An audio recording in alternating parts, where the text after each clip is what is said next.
copper price continues to hit all-time highs and is currently over $6 per pound.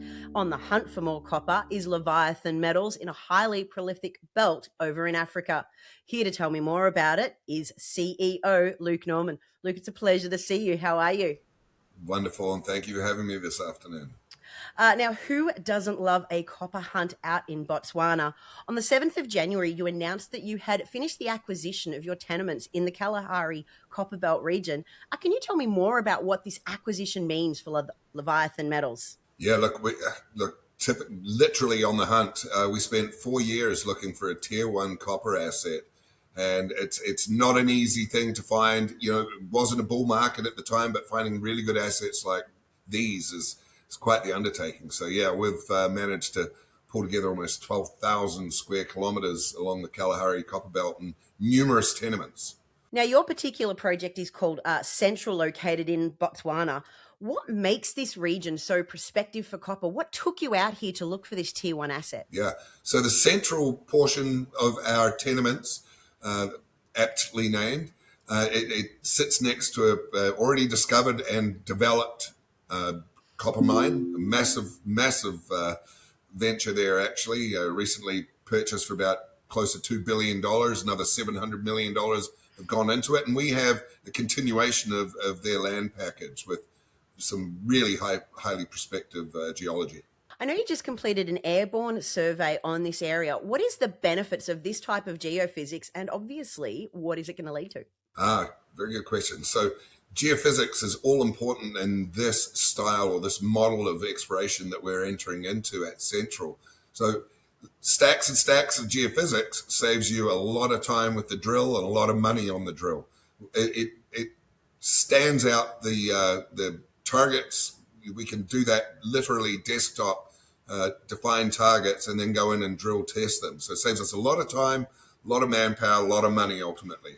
Now, it sounds like the desktop geology has begun and you've got to go analyze all of that data. When can we expect to learn more about these targets, and what does further exploration look like here? Yeah, so further exploration, I'll start with the latter question.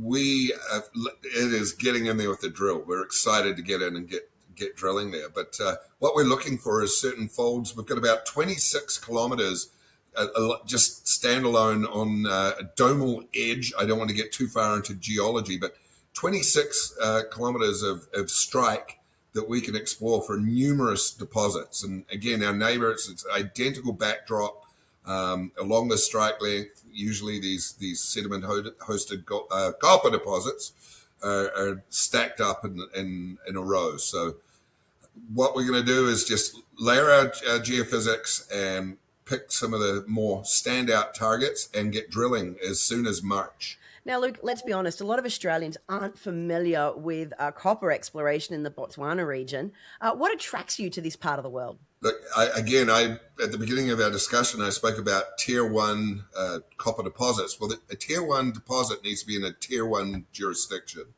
Botswana stand out as the top African nation from a mining perspective. If you look at any of the Fraser Institute material on tough jurisdictions in the world, Botswana is right up there in terms of being a safe jurisdiction. They have well-established mining law. You've got big companies like De Beers in there, huge amount of diamond production, obviously. I've driven through the whole country, or the better part of the country. It is a pleasure to visit. You know, they've got multi-lane highways. They've got big coal mines producing power and sending it straight into South Africa. The difference between Botswana and South Africa to visit is night and day. It's remarkable. It is just, there's pride of ownership there. There's a pride of nationality, and it's just a free, hard-working country. So what I'm hearing is that if your exploration efforts do reveal a tier one deposit, you've got excellent infrastructure to support a potential project. Everything there. And proof of concept sat right next door to us in a multi-billion-dollar pre-existing mine up in production, and one of the lowest cost producers on the planet. So yeah, it's all been laid bare for us. We're just walking in and getting the easy parts. Well, may the geology gods be with you. Listen, Luke, thank you so much for your time today, and I look forward to your next update. Yeah, thank you very much, and same goes.